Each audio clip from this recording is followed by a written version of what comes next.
Good afternoon, Rocky Fork Middle School. Thank you for joining this PD. I know it is hard for you to come do a PD after you've been teaching all day, but I still thank you. I hope that doing it virtually respects your personal life, gives you a little bit more time with your family, and hopefully it's just more convenient all around. Um, so again, thank you for joining. The reason that the title Plan More Teach Less is so encrypted, I didn't want to name it something like questioning or complex text or leveling standards, because sometimes those things make people put on the lens that this is for ELA or for a certain content area. And I wanted this to be cross-curricular and for multiple people to feel like they could join because it involves literacy. And we all know that literacy is cross-curricular. So we are going to be talking about the use of text sets, the value, the pros and cons of using text sets, especially in this busy world that we're in when there's such high demands on us as educators.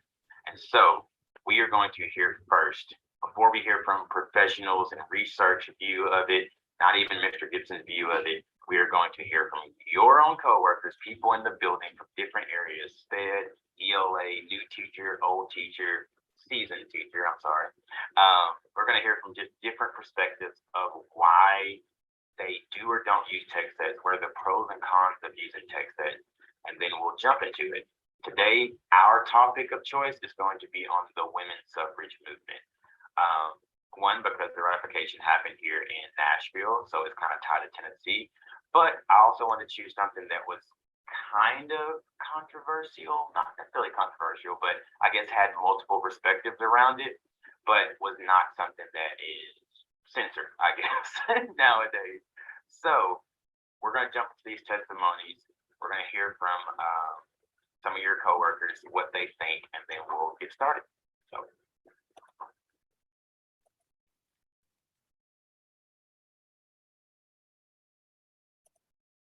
All right, what are your thoughts on text set, building a text set around Amplify? Pros and cons. Pros. Could be beneficial to school on what days, could be beneficial to school for enrichment on 5 days.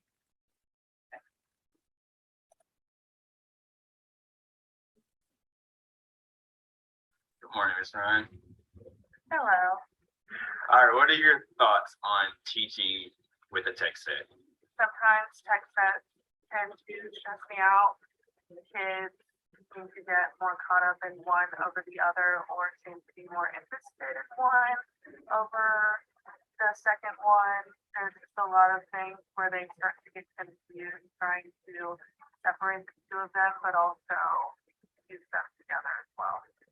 All right, so after listening to Ms. Brock, our seasoned teacher in this scenario, and then listening to Ms. Ryan, our newer novice teacher in this scenario in our first 3-year tenure, a question I have for you to answer is it possible? Is this even doable?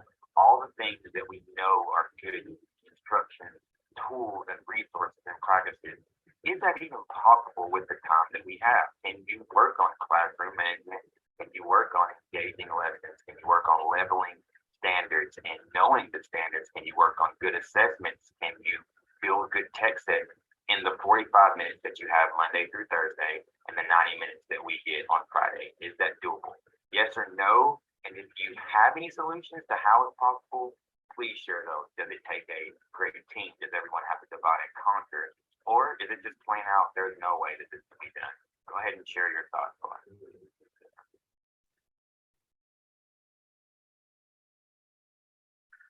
Good morning, Ms. Banks. Hello. What are your thoughts on building a text set on a topic, pros and cons? I would say that the pros are you can see a lot of different levels of students. They're not connected with one of them. They can connect with hopefully something else that you have. And then the con was a lot of work putting all that together, finding different levels, finding different materials, all covering different topics.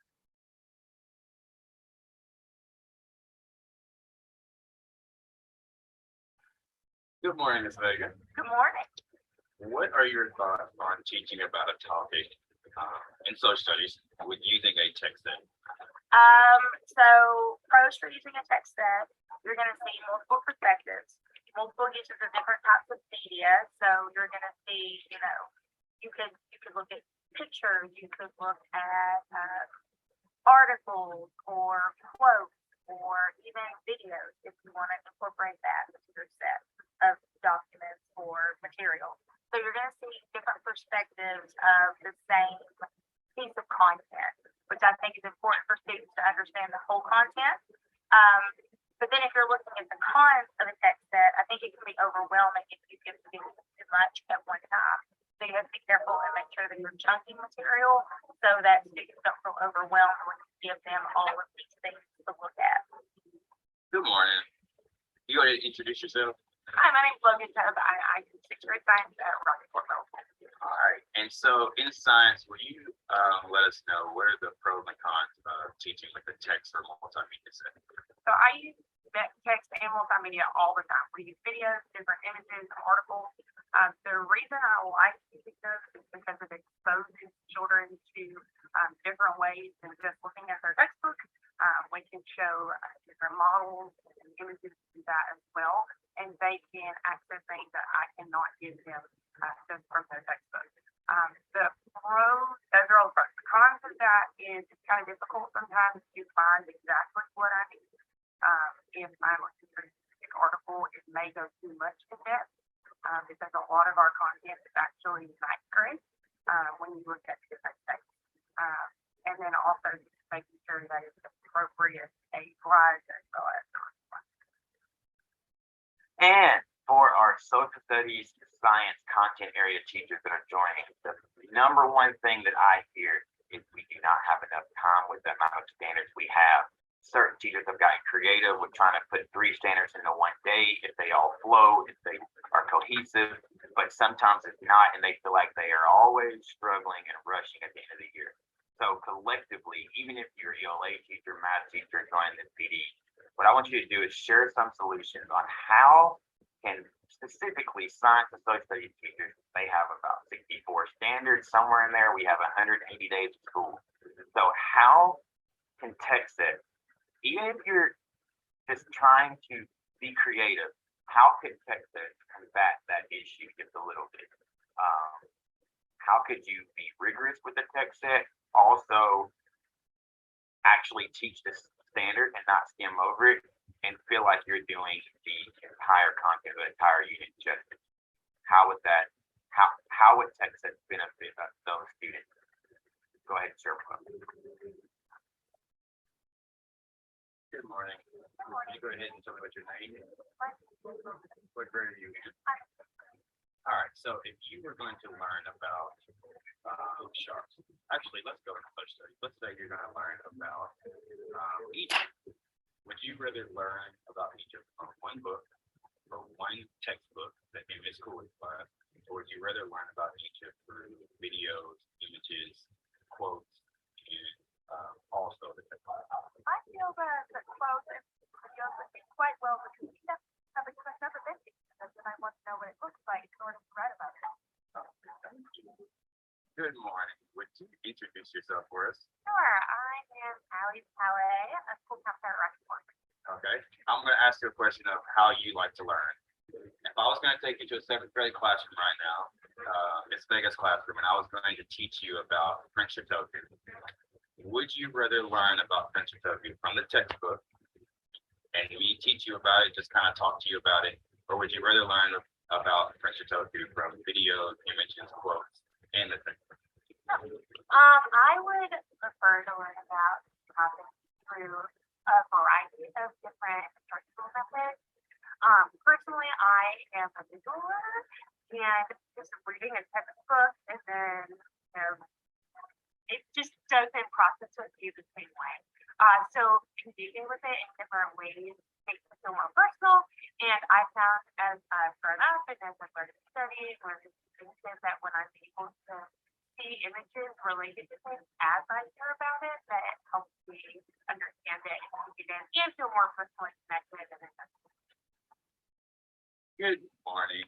Would you go ahead and introduce yourself for us? I am Miss Sharp. I teach 7th grade science. All right, so Miss Sharp, let's say I take you into 8th grade science with Miss Weatherhead, but I'm teaching, and I'm going to teach you about waves. Would you, as a learner, rather me teach you still draw models on the board, use the textbook, but ultimately I am lecturing you about it, or would you like to just explore images, videos, and the textbook and kind of come up with your own understanding? I would much rather explore it on my own. I learn best personally when I can think and explore things on my own as well as hold them in my hands. I'm a very visual and kinetic learner, and so if you give me the opportunity to explore it on my own, I'm going to remember it longer than if it's different. Okay, and as a now jumping back into teacher mode, Yeah. which way do you think your students learn the best? What type of learners are they? So most of my students are visual learners. I've noticed that if I give them information and I just tell it to them, it kind of goes in one ear and out the other a lot of times. But if I allow them to explore on their own through text, graphs, videos, hands-on exploration, they explore it first and they're able to kind of put the pieces together.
So now we actually get to the dumping part of building our text set or our multimedia set. Again, we're looking for quotes, videos, text, anything, primary source, anything we can do to add color to what we're teaching.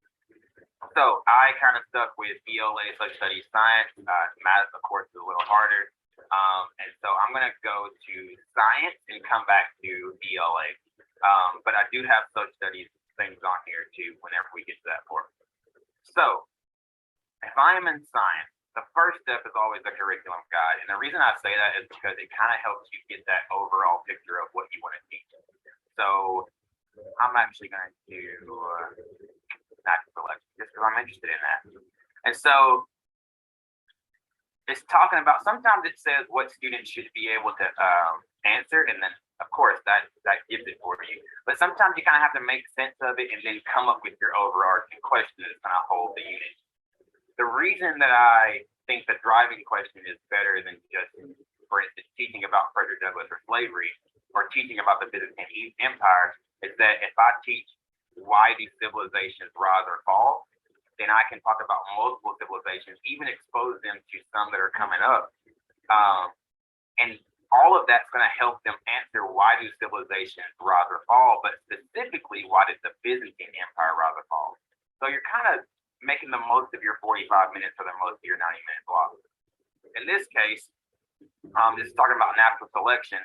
So one of the things that I saw was how it impacts the entire civilization, and the strongest traits get passed down. So the question you might come up with is natural selection beneficial or harmful to a population's existence? Does it help them survive? And does it help them not become extinct, or does it actually lead them to extinction? Now, I'm looking at multiple things and trying to find multiple examples where natural selection has happened inside what the textbook tells you to teach on, to hopefully help the students be able to answer that question. So I'm going to start looking, just typing in natural selection and looking for anything, videos, anything that I can dump into my Padlet to better help me answer that question. Okay, so go back to, let's go to social studies. Okay, so kind of talked about this with the Byzantine Empire.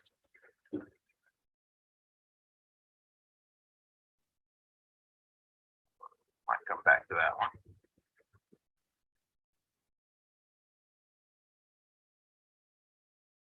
Let's go to ELA. All right, so in ELA, at the very top, you have essential questions. This is going to basically help you with the overarching question. You don't really have to think about it like science. So I'll start with any of these that I think will hold the majority of my unit, or whatever I want them to know about the real world.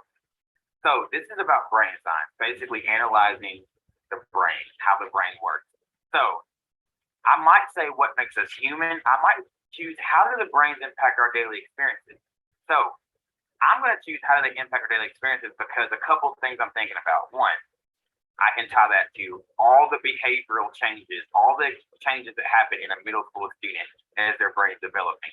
That makes it relative. Two, I still have amplified my anchor text, which is talking about the brain.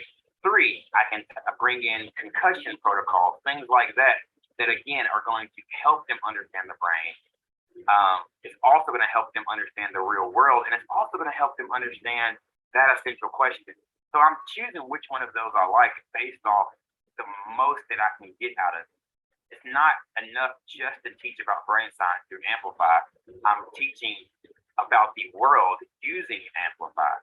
And that kind of breaks up the monotony of Amplify being used or audio recordings playing for 40 minutes because now it's kind of like little brain breaks. Like, okay, we saw a video on concussion protocol that was 5 or 10 minutes. Then we pulled an excerpt from a different text or quote from a doctor. That kind of broke it up. And we used all that to front load and build confidence before we jumped into the textbook. The textbook is really where a lot of the rigor is at, but we're kind of progressing them and building interest up until that. And also just sharing different perspectives, sharing different authors and different sources of what they say about the topic. So that's the reason I'm going to take that question and that's going to start my research of where I start dumping things in.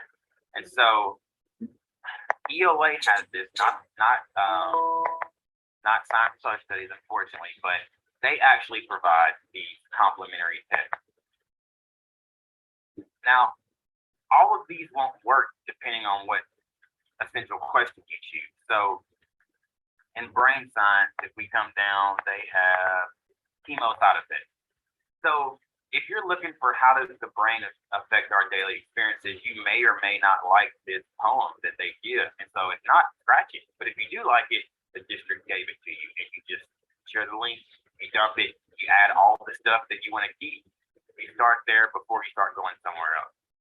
If you do not have that, let's say you're in science or social studies, like we're doing the women's suffrage movement, then you have a even better resource, which is our teacher of the year, Ms. Benavidez, and you can just email her and say, hey, over here, hey, can you send me everything you have about the women's suffrage movement? And now this becomes your vetting process. You don't have to use the whole book. You just find a couple pages that will help the students answer your overarching question, your driving question. So I specifically like this one. I know that I'm in social studies, for this example, but I know that I can teach critical thinking. It shares two different perspectives. If you open the front page, it shares the suffragist perspective. If you flip the book and open this page, it shares the anti-suffrage perspective. So I'm going to teach them about this topic, but I'm going to also be teaching different perspectives, comparing and contrasting. I'm getting more bang for my buck in that 45 minutes of that social studies block or that 90-minute ELA block than I'm going to get if I just talked about the women's suffrage movement in isolation, only using my textbook or PowerPoint. And so that's what we're trying to get to here. Trying to move students out of loathing Amplify or loathing our textbook and then building that novelty by their interest, but also just there's so many sources they have access to in the world. Let's use all of them to help them form their own point of view and their own perspective. We don't want to keep them narrow-minded in how they view the world. We want them to be exposed to everything the world said about a topic, and then they choose, they take ownership of what they believe. And the only way to do that is to expose them to as many different perspectives as possible. So this is where the jump would happen. I just start throwing stuff in there. So over here, you'll see I have resources. I just put Newsio, like read work, Common List, Wonderopolis. We'll go into some of these later. Tennessee Electronic Library, Science News Explorer, like Amplify Library and Epic Library. I really like Epic Library because you click on it, it looks like this. My grown-up or kids, but you can just pull these things up right away in your class. So I'm teaching about periodic tables. I don't have to use the entire book that they gave me, but I want to use just this, or I want to skip this into my slides. You'll expose them to different sources, different research to help them understand what you're teaching. And so this is a quick way to be like, hey, I want to use this one piece. It's digital. I pop it up and then we move on. And so you can see I just started throwing things in here. This is an article. This is Common Lit. This is a PDF. Another article from the museum. I think this is, no, that's not it. This is UCLA. Yep. I have some videos. I have some just timelines. I have just images, like just images in like a cartoon form. See, this is a gallery of photos, but I'm just jumping stuff in there, not necessarily vetting it.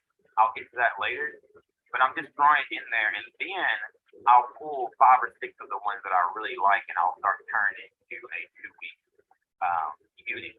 Or maybe I add a photo on the first day for front load, or maybe I add the second day I add an article, the third day I add a video. But now I'm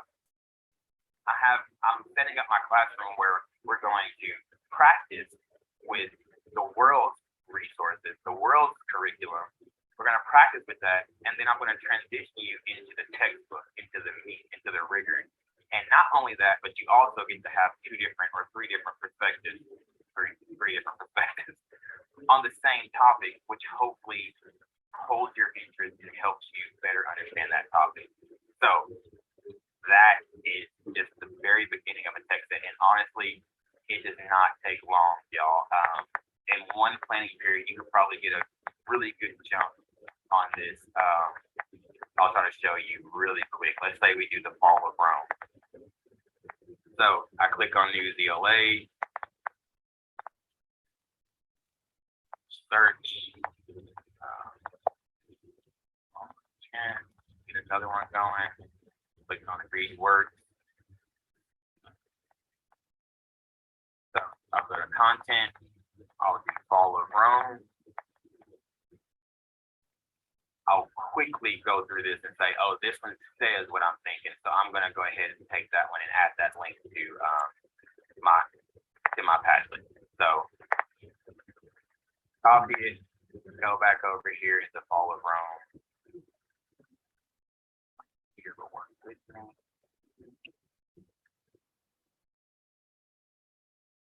And dump that. And now it is ready to publish.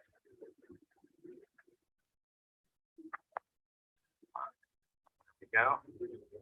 It is ready to publish. It's dumped there. So I might go to Epic. I might choose Fall of Rome. Let's go back to that. I don't want to waste your time. So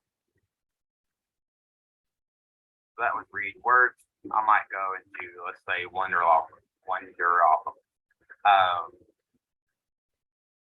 Remember that download.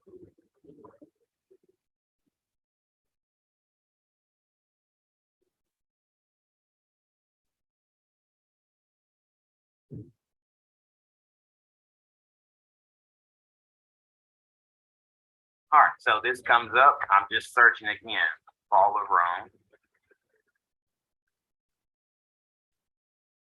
Definitely like this one for the text features and the different things it shows. It also has some comprehension questions that would be great for intervention or just be great little quick checks, or again, just great to add some color to what you're teaching about.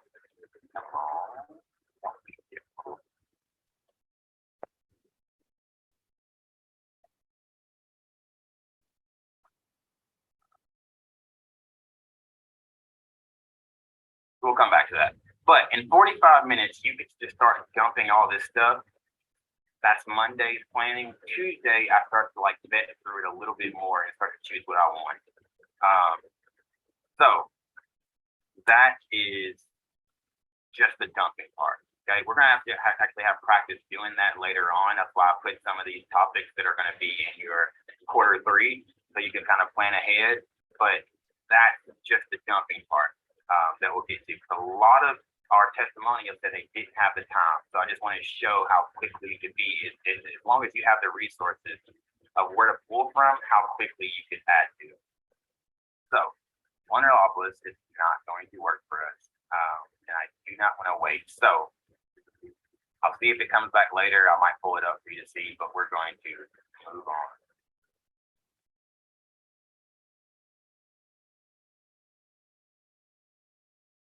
All right, so we have went through the dumping process. Now we are slowly trying to vet, and remember, the umbrella of our vetting process will always be that essential question. So we're trying to find things that will help navigate our children, our students, to answering that question. So I'm gonna just freestyle this. Let's just say I kind of know what this is about, that my essential question is, when you feel like the powerless, okay, let's just take away people in power that have resources or money. So the powerless, does it always take rioting, or looting, protests to be heard? Okay, so I know for sure this one, I can see in the pictures that it took protests, but then that starts making me think of the Boston Massacre when we felt powerless to England. Like, it begins to help me reach outside of this one event and see if multiple events over history help us answer this question. Now, in the beginning, it might be very limited. They might come in with their parents' perspective, and they might say, no, looting is always wrong. And a lot of people would agree there's a better way. But then when you look at history over a long time, and we see where it's happened multiple times, then now we're matching history standard with multiple sources to what we have thought or been told our whole life. And that's where we want kids to be, is in between those two, and then have to choose for themselves. So if I chose that question, what I'm trying to do is take all the things that I put in that dump, and I'm trying to now pull what helps me answer that question. So this was just images, a few articles, a few videos.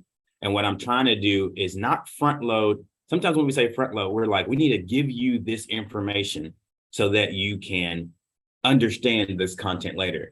And front load is really more of like an explorer. It's like, let them, science is really good at this because their curriculum has them create a claim based off a phenomena question, which is our essential question.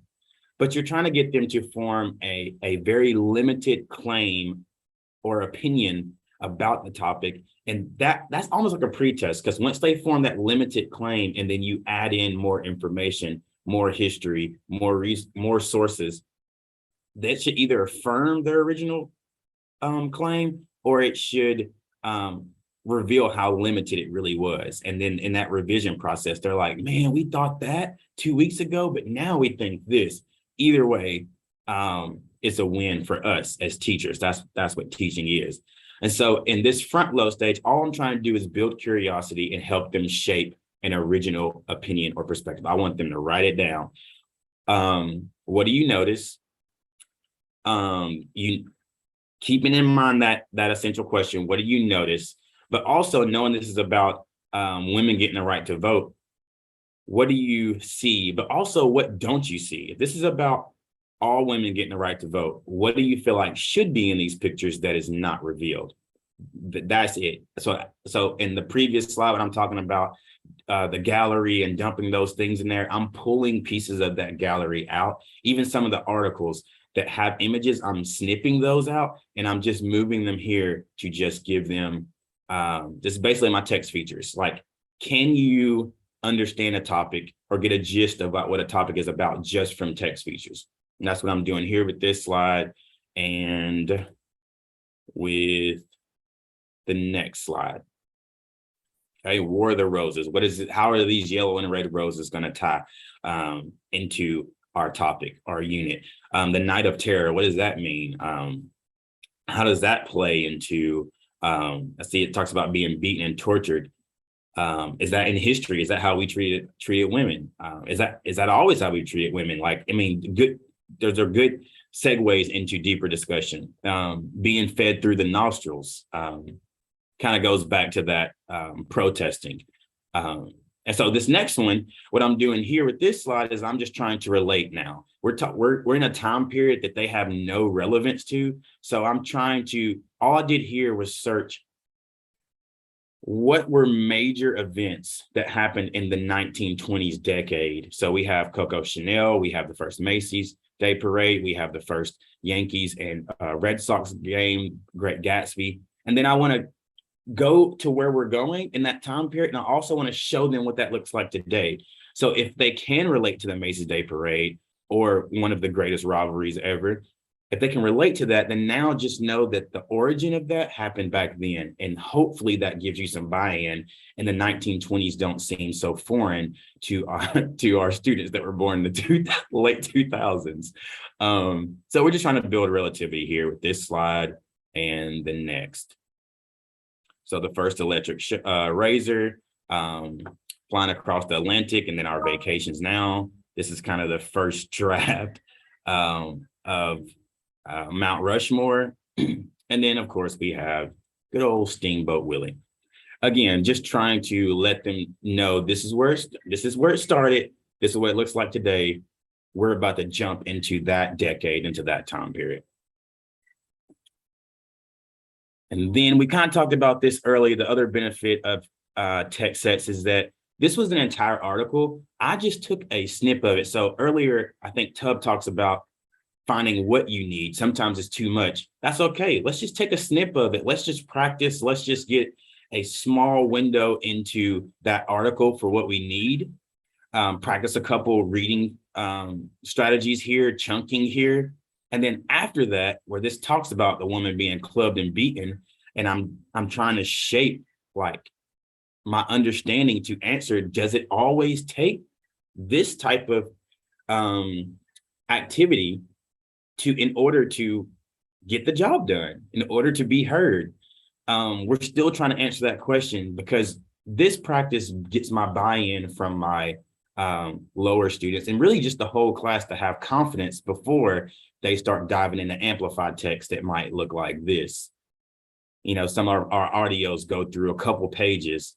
And so before we jump into this or try to teach from this, we're allowing them brain space to practice over here, get some background knowledge, understand the topic, and then take now that schema that we just gave to them, bring it over to this, not struggle so much on vocabulary, not struggle so much on stamina, but actually have a base to jump into the rigor of our textbooks or our anchor text from Amplify, or in our social studies textbooks or science textbooks. Okay, so let's move on. And then probably my favorite is that, and I say this as a person that's not, I don't want to say I'm not empathetic. I don't wear my emotions on my sleeve. So sometimes books or music will pull out emotion out of me that I wouldn't express myself. I wouldn't naturally do it. But when I read it and the author does it well, I'm like, why am I so emotional right now? It's kind of like my own private place to be empathetic. And then if I'm empathetic in one area, I have to ask myself, why am I not empathetic in another area? So for instance, I was talking to Mr. Johnson about this book, The Hillbilly Elegy, and it talks about welfare in like hillbilly Appalachian, West Virginia, Kentucky area. And the author actually refers to a lot of the family members he grew up with as welfare queens. Well, if you Google that, or you have heard people talk about it in the South, and talk about the welfare queen, usually is not a hillbilly Appalachian Rust Belt woman living off welfare, living off those benefits. And so an author basically presented a different perspective for me as a reader compared to what propaganda does. And then I had to ask myself, if I've always thought it was this demographic and I felt empathetic to it, now can I take that same empathy and bring it over to another demographic and apply that same empathy? When we struggle with doing that, it kind of shows how limited or narrow-minded we can be, or lack of exposure we've had to other demographics. And so sometimes that reveals that to us, and it takes judgment of a demographic or judgment of a situation. It moves from judgment to empathy. And so this text here is talking about the ratification vote in Tennessee. So this is something that we would read together as a class. Again, a small little snip excerpt.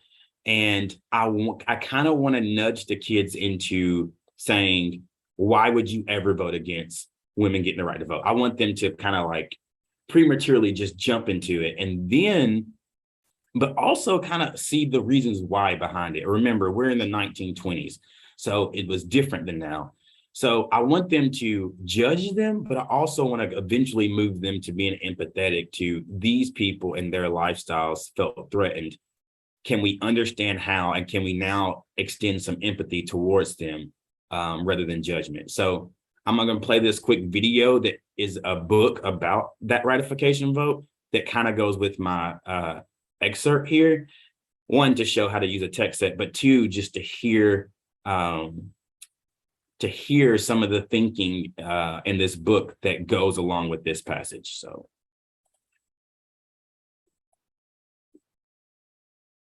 Pulled off her hat. Olin, he's alive. Seth Walker took his gavel. Order, the house is in session. All non-members must leave the floor. Turncoat, Miss Dexter hissed, glaring at Walker. Traitor, Benedict Arnold.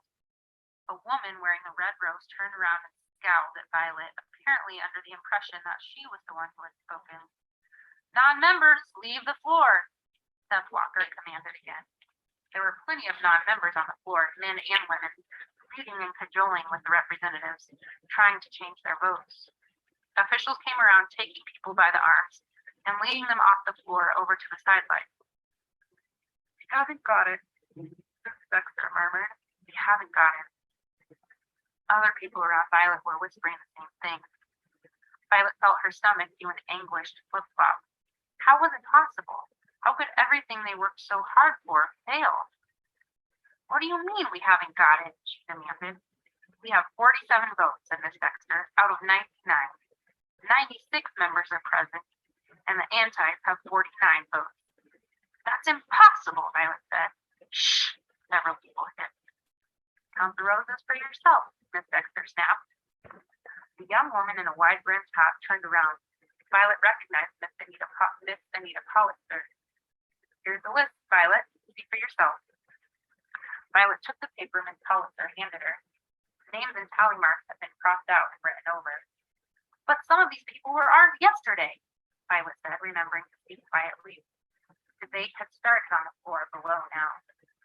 Like Blatz and Credwell. They certainly were, said Miss Pollitzer, but they aren't now. But it's not fair. Violet managed with difficulty to keep her voice low. They can't have just sold their votes like that. Of course they can, said a woman near Violet who was wearing a yellow sash. All you need to buy votes is a whole lot of money and a few fools who actually agree with you. Violet shook her head, rejecting this cynical view. She handed the paper back to Miss Pollitzer. Miss Dexter clutched Violet's shoulder hard. He's called for a vote. What? Said Violet. The murmur went around the gallery. He's called the question. Mr. Walker's called for a vote. That means he's sure. He knows. Knows the antis have enough votes to win, thought Violet.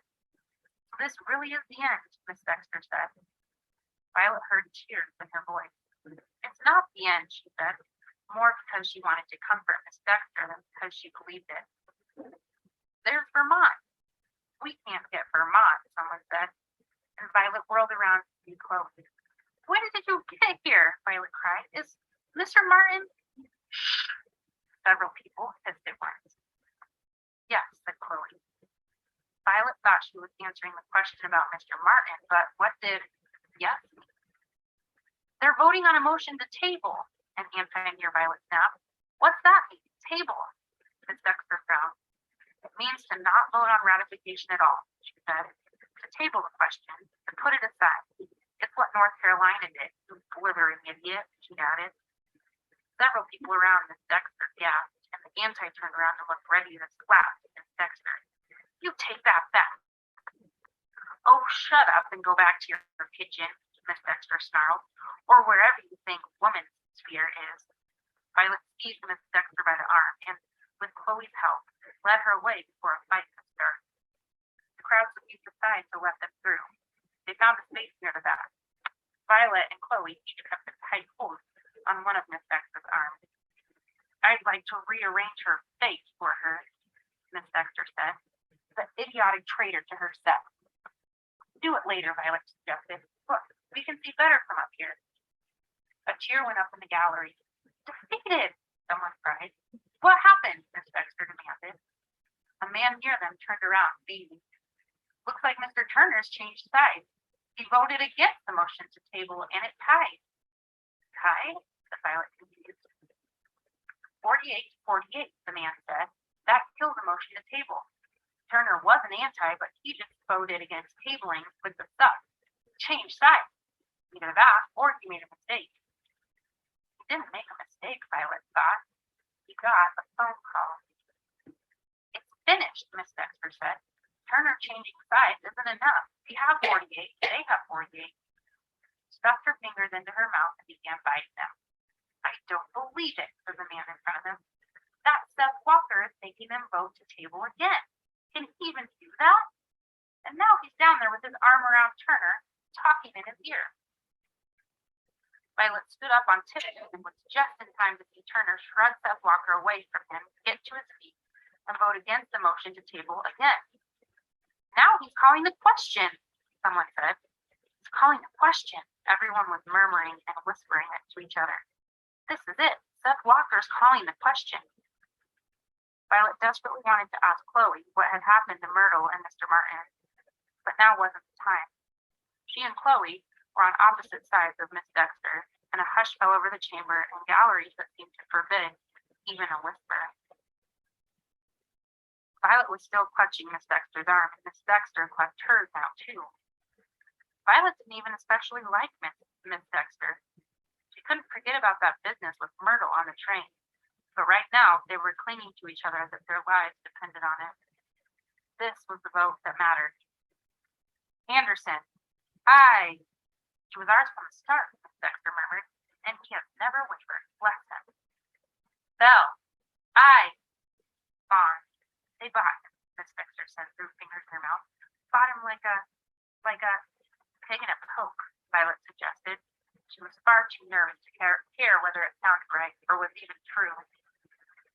48-48, Miss Dexter said again. We have 48, and they... Shh, the man in front of them hissed. Burn. Aye. Now, what's the Miss Dexter? He dropped Violet's arm in surprise. A murmur was sweeping through the gallery. Byrne? Harry T. Byrne voted for ratification? But Byrne is theirs. Byrne is an anti. He's ours now, the man in front of them barked.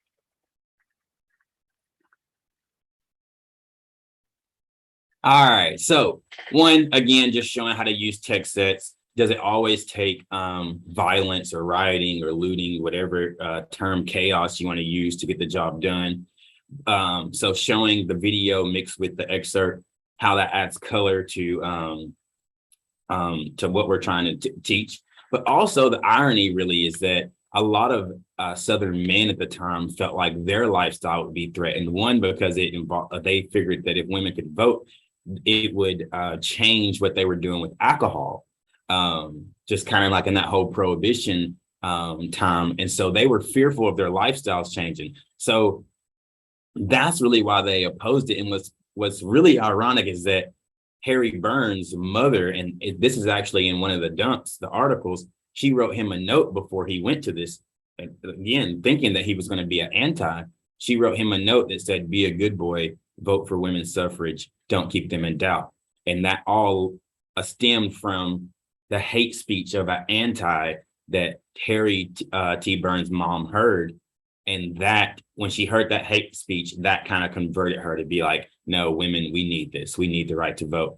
And it was her influence that got him to change this vote that led to the ratification, which is pretty cool. And I think those type of stories, those type of narratives mixed into our content get buy-in from our students rather than just having them do the standard with the text, but not connect to it. And that's really what reading is.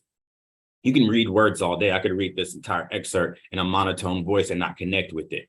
But good readers visualize a story and they ask good questions. And that's what we're trying to get our kids to do in all content areas, science, social studies, ELA, even math, is that when you read it, do you ask questions? Do you connect with it? Do you connect it to things you've seen in the world, other texts, videos, experiences?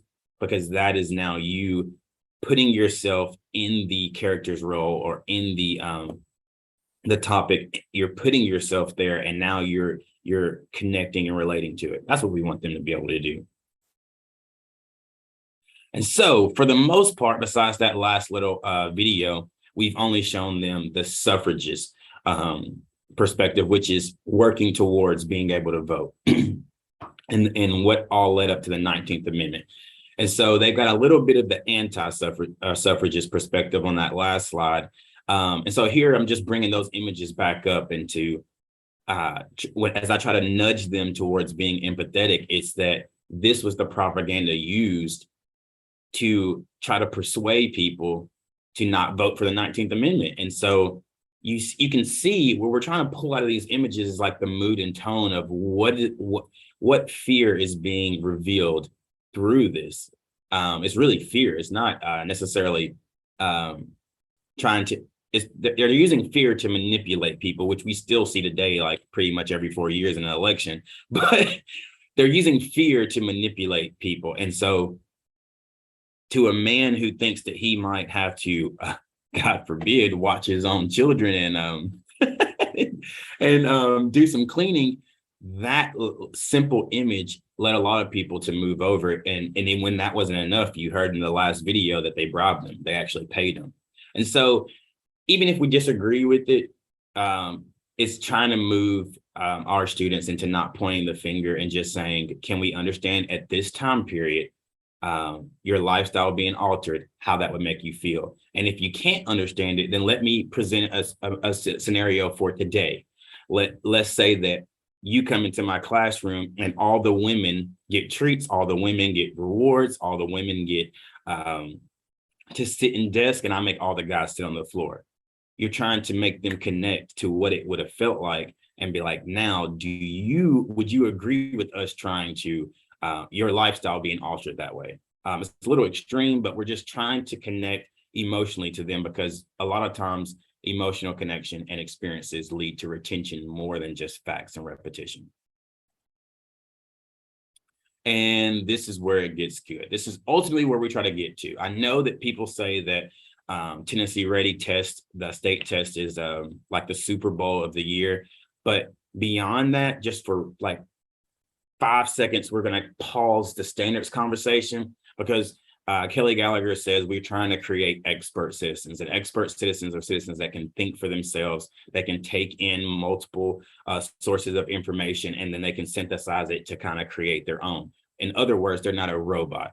If I see Charmin commercials play over and over and over and over and over again during the Super Bowl, do I naturally go to the grocery store and pick up Charmin thinking it's the best brand? Do I not even look at how many the cost of the pack of toilet paper matched to the pounds? Do I look at that? Do I even consider that I'm getting more for this price or less for this price? Or do I just go in and say Charmin's the best brand, I'm gonna buy it? Because a lot of companies make money off people just doing that. Like, hey, this news channel has to be the best. So whatever they say, I agree with. This brand has to be the best because we saw Jay-Z or Taylor Swift wearing it. And so we're trying to get our students to not be robots and to basically think for themselves. That's how we're going to change the world. So at the end of the unit, I'm trying to bring now real world experiences into play, not necessarily history, but right now.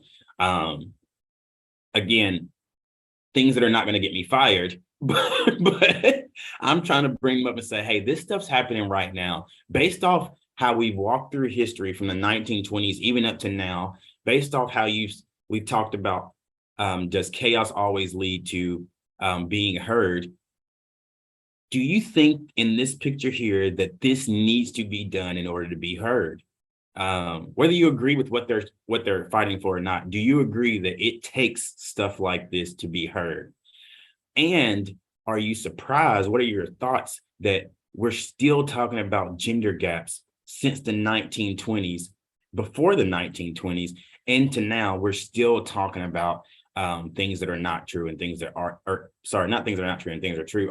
We're still talking about the unfairness between race and gender gaps? Does it surprise you that that's happening now? And now with a better understanding historically of how we got here, it's harder for students to just say, I believe this because, Grandma Egna said it on the living room couch. We're trying to get them to say, okay, Grandma Egna said this, but I also have this. And now what do I believe? Now, what do I, as a 11 or 12-year-old person, what do I believe about this? And that's what we're trying to get. Not trying to trick them, not trying to distort their philosophy or get the children to rebel against their parents. All we're trying to do is get students to think for themselves. And if that opposes their parents, that it just does, but that's not our goal. We're just trying to get them to think for themselves. That's it.